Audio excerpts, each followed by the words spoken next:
Shalom saudaraku, selamat berjumpa lagi dalam renungan pengharapan baru dari channel Terang Jalanku. Senang rasanya kalau pada kesempatan ini kita dapat bertemu kembali dalam renungan ini. Hari ini saya akan menyampaikan renungan dengan judul Bahaya Menyembunyikan Dosa. Namun sebelum kita mendengarkan kebenaran firman Tuhan ini, mari kita berdoa terlebih dahulu. Bapa kami yang di surga, kami bersyukur atas kasih setiamu yang baru setiap hari. Saat ini kami bersekutu untuk merenungkan firman-Mu yang hidup. Bukalah hati dan pikiran kami, agar kami dapat memahami bahaya menyembunyikan dosa dan pentingnya pengakuan di hadapan-Mu. Kiranya Roh Kudus-Mu menuntun kami. Ampunilah segala kekurangan kami. Terima kasih Tuhan. Dalam nama Tuhan Yesus Kristus kami berdoa. Haleluya. Amin. Saudaraku yang terkasih, coba kita jujur pada diri kita sendiri. Apakah saat ini ada pintu rahasia di dalam hati kita? Sebuah ruang yang tersembunyi, yang menyimpan sesuatu yang kita harapkan tidak ada orang yang tahu. Bahkan Tuhan juga tidak tahu. Itu harapan kita. Kita mungkin menyamarkan rasa bersalah itu dengan senyum manis, dengan kesibukan kita, atau bahkan kegiatan pelayanan kita. Kita berpikir selama kita bisa menyembunyikan pelanggaran, maka masalah akan selesai. Tetapi benarkah demikian? Firman Tuhan mengingatkan kita tentang sebuah kebenaran yang tegas dan tidak terhindarkan. Konsekuensi dari menyembunyikan dosa sangatlah nyata, yaitu kita tidak beruntung.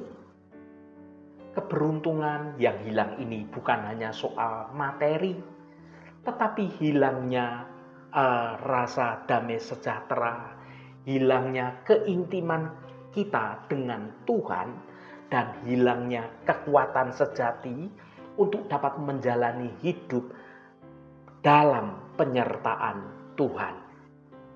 Kita ini menanggung beban ganda saat menyembunyikan dosa, yaitu beban dosa itu sendiri dan beban upaya untuk menutupi dosa itu.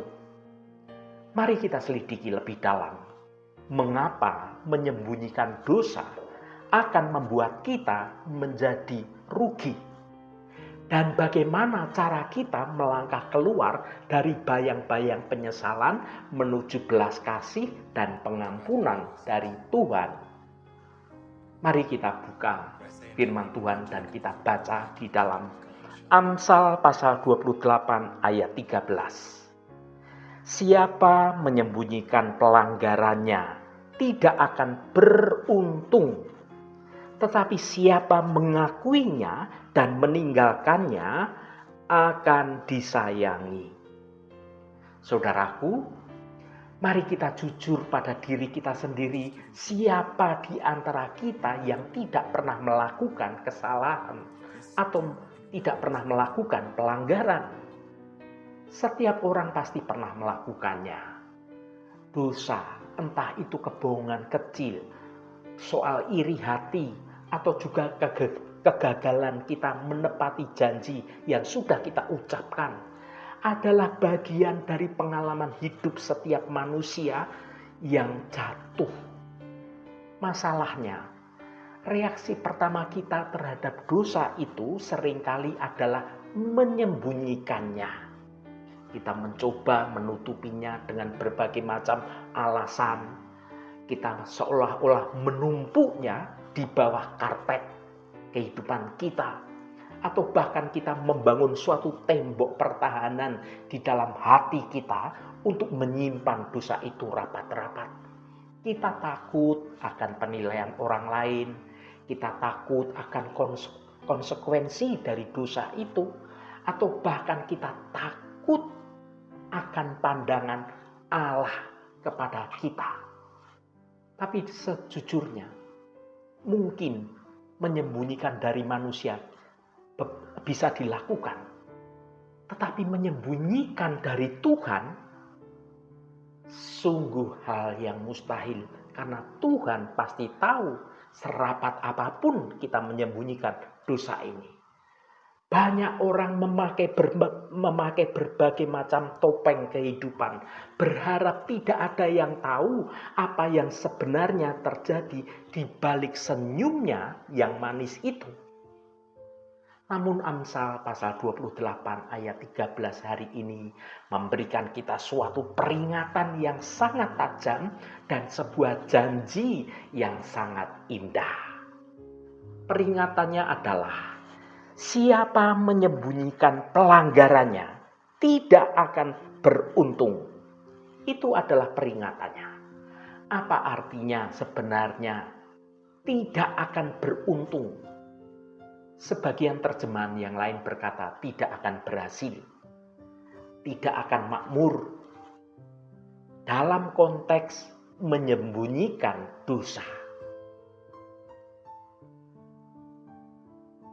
Resiko di dalam kita menyembunyikan dosa adalah, yang pertama, keberuntungan spiritual yang hilang. Keberuntungan sejati bagi orang percaya bukanlah kekayaan materi semata, melainkan juga damai sejahtera yang dari Allah. Dosa yang disembunyikan ibarat suatu ganjalan yang menghalangi aliran-aliran berkat dan juga komunikasi kita dengan Sang Pencipta. Pemazmur berkata di dalam Mazmur 66 ayat 18, jika aku menyembunyikan kejahatan dalam hatiku, niscaya Tuhan tidak mau mendengar. Ketika hubungan kita dengan sumber berkat yaitu Tuhan menjadi terputus karena berbagai macam kebohongan yang kita pelihara atau kita sembunyikan, bagaimana mungkin kita ini bisa menjalani hidup dan kita merasa beruntung atau berbahagia? Yang kedua, keberuntungan emosional yang terenggut. Menyembunyikan dosa membutuhkan suatu energi yang luar biasa. Itu menciptakan kecemasan dalam hidup kita, menciptakan rasa bersalah yang terus-menerus akan menggerogoti hati kita, dan kekuatan kita akhirnya akan lemah dan suatu saat pasti akan terbongkar. Kita hidup dalam bayangan. Kemudian kita selalu berjaga-jaga, waspada, menutupi dosa itu. Khawatir bahwa kebenaran apa yang kita sembunyikan itu menjadi terungkap. Hal ini membuat kita menjadi tertekan, lelah secara batin, dan juga merasa kesepian. Kita tidak akan pernah bisa merasakan sukacita dan damai sejahtera yang seutuhnya karena kita membawa beban yang berat di pundak kita atau di dalam hati kita. Kita mungkin tetap bisa tersenyum, tetapi di dalam hidup kita ini tidak beruntung. Yang ketiga, keberuntungan hubungan yang rusak.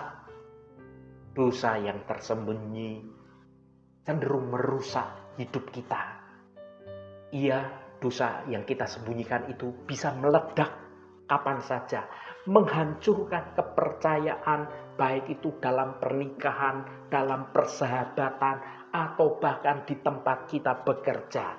Selain itu, orang yang menyembunyikan dosa, seringkali dia menjadi defensif, mudah marah, mudah tersinggung, dan dia menyendiri, menarik diri dari pergaulan. Dinding yang ia bangun untuk menyembunyikan dosanya itu juga mengisolasi dirinya dari kasih dan juga dari dukungan orang lain. Ia tidak beruntung dalam hal mendapatkan keintiman dan penerimaan yang sejati. Yang keempat, keberuntungan pertumbuhan yang terhambat. Bagaimana kita bisa belajar dan bertumbuh jika kita menolak mengakui kesalahan kita dengan menutupi dosa.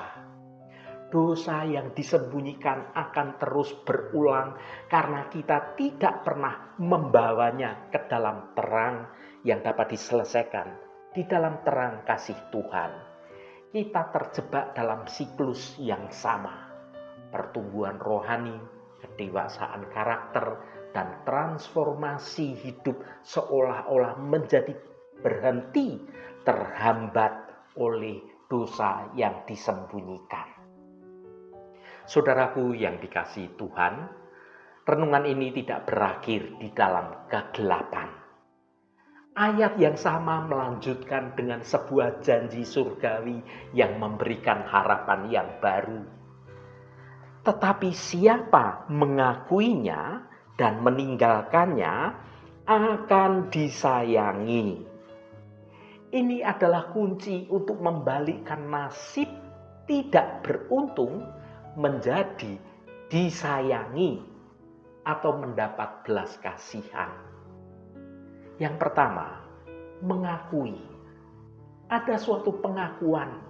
Ini bukan sekedar bergumam, tetapi suatu tindakan yang jujur, tindakan yang tulus untuk menemani dosa itu dan mengungkapkannya di hadapan Allah. Dan jika perlu juga diungkapkan pada orang yang kita sakiti karena dosa yang kita lakukan itu.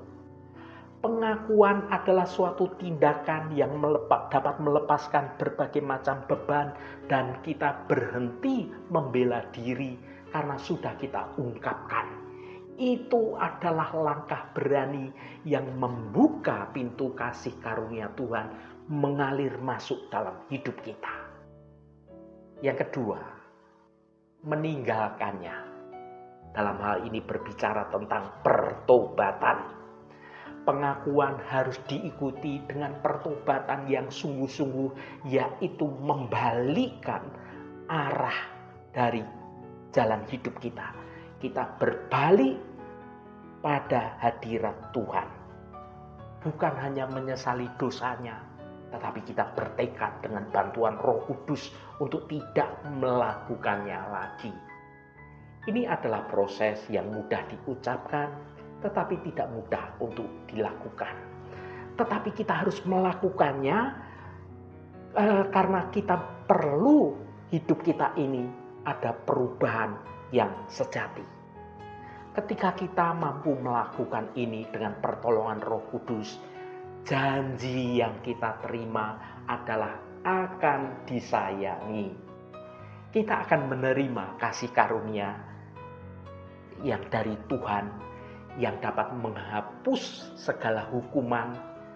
Kita menerima pengampunan yang memulihkan hubungan kita, baik dengan sesama dan yang terutama dengan Tuhan. Dan ada belas kasihan yang menyertai di dalam usaha kita untuk hidup dalam kebenaran Tuhan. Inilah keberuntungan sejati, memiliki damai dengan Allah, dibersihkan dari rasa bersalah dan menikmati suatu hubungan yang dekat dengan Allah Sang Pencipta hidup kita, yaitu Allah Bapa kita. Saudaraku yang diberkati Tuhan, apakah saat ini Anda sedang menyembunyikan ganjalan di hati Anda? Ingatlah, menyembunyikannya tidak akan membuat Anda menjadi beruntung. Itu hanya akan membawa Anda lebih jauh lagi ke dalam kegelapan. Hari ini mari kita tanggapi panggilan di dalam Amsal 28 ayat 13. Mari kita datang ke dalam terang Kristus yang tidak pernah menghakimi tetapi selalu memberi pengampunan. Akui pelanggaran Anda, tinggalkan dosa Anda, dan klaimlah janji Tuhan. Maka Anda akan disayangi oleh Tuhan. Lepaskan topeng kepura-puraan itu. Buanglah beban dosa itu dan mulailah dengan hidup dalam keberuntungan yang sejati yang datang dari anugerah Tuhan saja. Haleluya, Tuhan memberkati kita semua. Mari kita tutup renungan ini dengan berdoa. Bapa di surga, kami datang di hadapan-Mu dengan hati yang terbuka. Kami merenungkan firman-Mu hari ini yang mengingatkan kami, siapa menyembunyikan pelanggaran tidak akan beruntung. Tuhan, betapa seringnya kami mencoba menyembunyikan kesalahan dan dosa kami dari Engkau dan juga dari sesama kami. Kami takut akan penghakiman dan juga rasa malu. Namun kami sadar bahwa menyembunyikan dosa hanya akan membawa kemalangan dan menjauhkan kami dari berkat dan damai sejahtera-Mu. Ya Tuhan, kami tidak akan pernah beruntung dalam hidup jika kami terus menyimpan rahasia gelap dosa yang kami sembunyikan dalam hati kami. Tolonglah kami ya Roh Kudus untuk memiliki suatu keberanian. Beri kami kekuatan untuk mengakui dosa kami dengan jujur di hadapan Tuhan. Bantulah kami untuk sungguh-sungguh meninggalkan dosa itu dan berbalik dari jalan yang salah. Kami percaya bahwa setiap orang yang mengaku dan meninggalkannya akan disayangi dan diampuni oleh Engkau. Terima kasih Tuhan. Segala hormat, pujian, dan ucapan syukur hanya bagi Engkau Allah yang kudus. Saudaraku, bukalah hatimu dan tengadahkan tanganmu. Terimalah berkat Tuhan. Tuhan memberkati engkau dan melindungi engkau. Tuhan menyinari engkau dengan wajah-Nya dan memberikan kasih karunia. Tuhan menghadapkan wajah-Nya kepadamu dan memberikan damai sejahtera. Berkat anugerah dari Bapa Surgawi, cinta kasih karunia dari Tuhan Yesus Kristus, dalam persekutuan dan penghiburan Roh Kudus, menyertai kita semua sekarang ini dan sampai selama-lamanya. Dalam berkat Tuhan Yesus Kristus, haleluya, amin.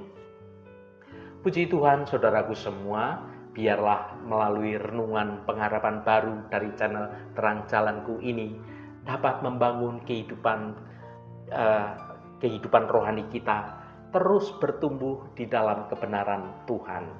Saudaraku, saya sangat senang sekali dan berterima kasih jika Anda berkenan memberikan komentar pada konten video ini dan bagikan renungan ini pada teman dan sahabat Anda, agar mereka diberkati juga melalui renungan ini. Terima kasih saudaraku, sampai bertemu kembali. Shalom, Tuhan memberkati.